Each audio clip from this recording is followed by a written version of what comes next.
Oke, jumpa lagi pada pembelajaran IPA Fisika. Kali ini kita membahas hukum Newton benda bergerak ke atas pada bidang vertikal. Baik, selanjutnya mari kita perhatikan gambar atau ilustrasi berikut ini. Pada kesempatan kali ini kita membahas bagaimana kalau benda bergerak ke atas. Nah, syarat supaya benda itu bisa bergerak ke atas adalah Oke, mari kita perhatikan gaya-gaya yang bekerja pada benda tersebut. Ketika kita memberikan gaya dorong dengan posisi miring ke atas dan membentuk sudut terhadap arah horizontal, maka kita harus proyeksikan terhadap sumbu X dan sumbu Y, sehingga membentuk gaya-gaya yang saling tegak lurus. Oke, adik-adik bisa perhatikan koordinat sumbu X dan sumbu Y. Sehingga pada sumbu X menjadi Fx cos theta dan pada sumbu Y menjadi Fy sin theta. Ada gaya berat V akibat berat benda tersebut. Ada gaya normal akibat benda tersebut bersentuhan langsung dengan permukaan benda, maka timbul gaya normal. Ada gaya gesek F kecil yang melawan arah gerak benda. Nah, setelah kita memahami gaya-gaya yang bekerja pada benda tersebut, maka kita bisa mengetahui syarat supaya benda bisa bergerak ke atas. Oke, jadi syaratnya Fy sin theta lebih besar V atau gaya berat tambah gaya gesek kinetis. Mengapa kita menggunakan gaya gesek kinetis? Karena benda bergerak. Nah, kita perhatikan mengapa kita menggunakan Fy sin theta. Karena benda bergerak ke atas. Bergerak ke atas artinya bergerak searah sumbu Y atau bergerak secara vertikal. Secara vertikal artinya benda itu bisa bergerak ke atas atau bergerak ke bawah.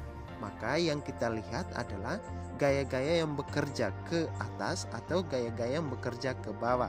Maka Fy sin theta harus lebih besar V tambah Fk. Oke, bagaimana bisa paham? Pasti bisa. Oke, selanjutnya kita akan menerapkan hukum kedua Newton. Mengapa kita menggunakan hukum kedua Newton? Karena benda bergerak. Nah, kalau kita menggunakan hukum 1 Newton, itu ketika benda diam. Oke, kita perhatikan pada sumbu X. Sigma Fx sama dengan M kali A. A sama dengan 0 karena benda tidak bergerak ke arah sumbu X. Jadi gaya-gaya pada sumbu X yaitu N kurang Fx cos theta sama dengan 0. N sama dengan Fx cos theta. Nah, sekarang kita perhatikan pada sumbu Y. Sigma Fy sama dengan M kali A. Kenapa A pada sumbu Y tidak 0? Karena benda bergerak secara sumbu Y atau bergerak secara vertikal.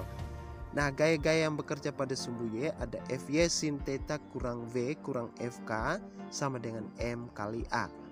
Nah, kita tahu bahwa gaya gesek Fk sama dengan mu K kali N. Sehingga Fk sama dengan mu K kali Fx cos theta. N kita ganti dengan Fx cos theta. Jadi Fk sama dengan mu K kali Fx cos theta. Nah, selanjutnya Fy sin theta kurang Fk sama dengan M kali A tambah V. V kita pindah ke sebelah kanan maka jadi positif. Jadi Fy sin theta kurang mu K kali Fx cos theta sama dengan M kali A tambah M kali G. Mu K kali Fx cos theta kita sudah ganti dari rumus Fk. Oke, selanjutnya kita keluarkan F karena Fy sama dengan Fx sama dengan F. Maka F dalam kurung sin theta kurang mu K kali cos theta sama dengan keluarkan M, jadi M sama dengan M dalam kurung A tambah G tutup kurung. Nah, maka kita bisa mendapatkan rumus gaya dorong sehingga benda bisa bergerak ke atas adalah F sama dengan M dalam kurung A tambah G bagi sin theta kurang mu K kali cos theta. Nah, selanjutnya kita menuliskan kembali persamaan yang kita dapat pada analisis sebelumnya. Bagaimana kalau benda itu bisa bergerak ke atas? Oke, maka persamaan gaya dorong miring ke atas dan benda bergerak ke atas adalah F sama dengan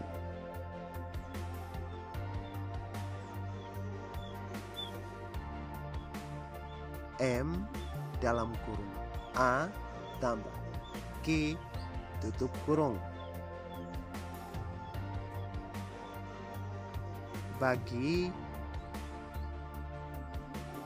sin theta kurang mu K kali cos theta. Nah, silakan adik-adik pelajari sendiri tentang keterangannya. F itu adalah gaya, satuannya Newton.